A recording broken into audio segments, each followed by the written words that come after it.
Kementerian Kehutanan Kemenhut mengungkap jenis kayu gelondongan yang hanyut terbawa banjir bandang di Garoga, Batang Toru, Tapanuli Selatan. Ahli muda Kemenhut Yandi Irawan Sutisna menjelaskan pihaknya sudah melakukan pengambilan sampel kayu gelondongan di Garoga sebanyak 43 sampel. Teridentifikasi terdapat 15 jenis pohon dan yang belum teridentifikasi ada 7. Di jembatan Garoga 1 ditemukan jumlah sampel kayu gelondongan sebanyak 18, terdiri dari 10 jenis pohon.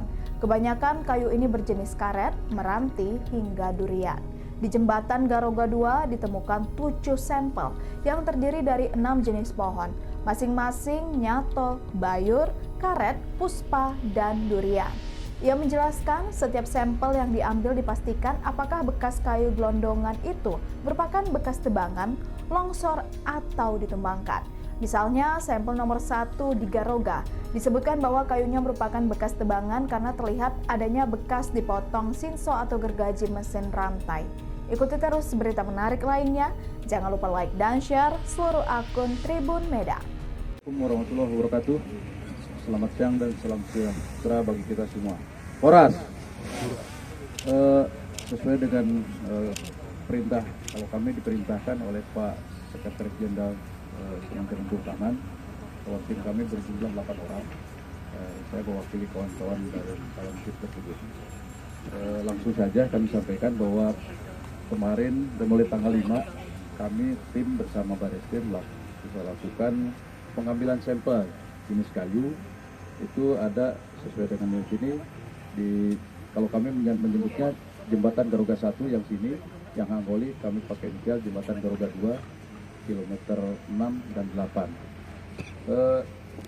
Jumlah sampel yang kami ambil ini kan kita lihat keragamannya, itu ada sebanyak 43 sampel kayu. Ini potongan-potongan sampelnya sudah kami ambil. Teridentifikasi jenis 15 jenis pohon, belum teridentifikasi 7. Jadi terhadap yang belum teridentifikasi nanti kami bawa ke lab di Bogor di Kementerian Kehutanan. Kemudian masing-masing dari lokasi itu jembatan Garoga 1 jumlah sampelnya ada 18. Ini uji sampelnya tanggal 5 dan tanggal 6. Jadi 2 hari. Ada 18, kemudian jenisnya ada 10, yaitu karet, meranti, parinari, puspa, durian, nyato, agatis, dedaru, bayur, parapat. Mungkin kalau rekan-rekan media, wartawan, ini bukan jenisnya jenis dari tanaman hutan gitu ya. Nanti jenisnya ke penyidik. Kemudian lokasi jembatan Garoga 2 sebanyak 7 sampel, terdiri dari 6 jenis, nyato, bayur, meranti, karet, puspa, durian. Kemudian ada di lokasi kilometer 4 cuma 1, kebetulan kami sama tim Bareskrim itu tidak bisa lanjut karena hujan dan lumpur. Jadi kemudian kita lanjutkan hari berikutnya di kilometer 6 ada jumlah sampel yang kami ambil sebanyak 11 sampel dengan jenis medang, sendok-sendok, kisereh, karet, bayur, johar, dan pasang. Kemudian lokasi di kilometer 8 jumlah sampelnya 6 sampel, terdiri dari 3 jenis, karet, ara, dan aglaia. Nah kemudian kami juga memetakan setiap sampel yang diambil titik koordinatnya. Dan dari hasil sampel itu kita lihat apakah kayu itu bekas tebangan atau terbawa longsor atau ditumbang. Jadi fotonya untuk mendukung pernyataan atau keterangan kami itu ada. Misalnya sampel nomor 1 di Garoga ini kayunya bekas tebangan karena ada tanda bekas dipotong oleh sinso. Tapi ada juga yang memang penuh dengan akar-akarnya. Berarti kalau tidak longsoran ya terbawa. Ada yang tidak utuh. Artinya itu kalau sudah terbawa seperti tumpukan itu kita tidak bisa diidentifikasi apakah itu bekas tebangan atau ditumbang atau longsoran. Ya, jadi foto-fotonya sudah ada kami lengkapi. Ini sudah kami serahkan ke Bareskrim supaya laporan ya sementara.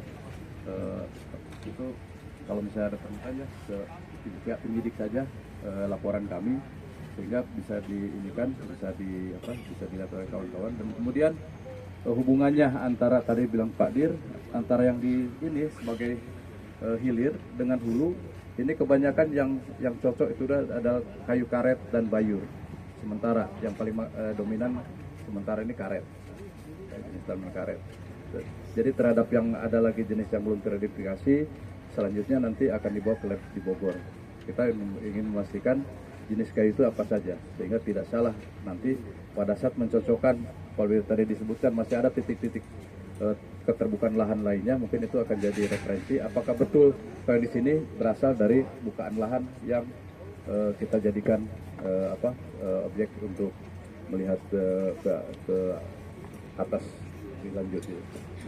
Dan ini contoh sampel yang sudah kita kumpulkan, sudah kita sebagian identifikasi. Kalau yang belum itu tadi dibawa jenisnya sudah tercatat di kami rekapitulasinya. Mungkin selanjutnya tahap selanjutnya mungkin diserahkan ke Bareskrim. Demikian Pak Jenderal. Terima kasih. Assalamualaikum warahmatullahi wabarakatuh. Titik-titik bukaan yang diidentifikasi oleh tim Bareskrim merupakan satu das dari Das Garoga, karena bukaan yang terjadi di luar Das Garoga tidak berpengaruh terhadap banjir longsor yang terjadi di Das Garoga. Jadi tugas kami BBS pertama-tama adalah untuk memastikan sehingga data-data yang kita identifikasi oleh tim Mabes Polri itu tidak bias. Yang kedua, perlu kami sampaikan bahwa dari pencermatan kami terhadap bentuk das, masing-masing das itu memiliki karakter yang berbeda-beda. Jadi semakin pendek antara hulu dengan hilir, maka waktu yang dibutuhkan untuk membawa sampah banjir seperti kayu itu semakin cepat. Dan untuk Das Garoga sendiri itu masuk kategori pendek karena hanya berkisar itu kurang panjang sungainya total sampai ke laut itu kurang lebih hanya di 58 km, tapi nanti bisa kita sampaikan lagi. Nah mungkin berdasarkan tipologi das tadi, maka sangat benar bahwa memang banjir terjadi sangat cepat. Begitu tingginya intensitas hujan di hulu, sangat cepat untuk sampai ke jembatan Garoga. Mungkin itu yang bisa kami sampaikan Bapak, kurang lebihnya nanti bisa kita. Terima kasih Pak Kristo. Baik, tambahan dari kami rekan-rekan sekalian, kalau kita lihat bukaan ini lerengnya sangat curam, sehingga begitu hujan lebat, apa yang sudah rekan-rekan dengarkan dari BMKG tadi, begitu hujan ekstrim langsung sangat cepat turun, membawa material-material yang ada di tempat tersebut untuk sampai ke Das Garoga ini. Ini terlihat kayunya sebesar ini, kemudian ini itu di TKP awal, kemudian ditemukan di lokasi yang kita lihat di belakang Bapak ataupun di sebelah kiri kanan ini. Di tempat ini TKP ditemukan alat berat, ekskavator 2, kemudian dokternya 1. Intinya untuk proses penyidikan kami lakukan penyitaan nantinya untuk proses pembuktian apakah ada korelasi sebab akibat bukaan ini, kemudian kayu-kayu yang ada di sini itu bermasalah sehingga di sini banjir di bawahnya agak menyebabkan ini, kemudian sebagian besar saudara-saudara kita di sekitar 2 jembatan ini tergerus dan sebagian besar hilang ataupun meninggal dunia.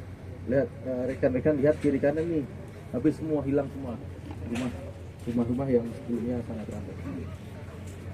Saya kira itu rekan-rekan sekalian, kami mohon dukungan dari Download Tribun X sekarang, menghadirkan lokal menjadi Indonesia.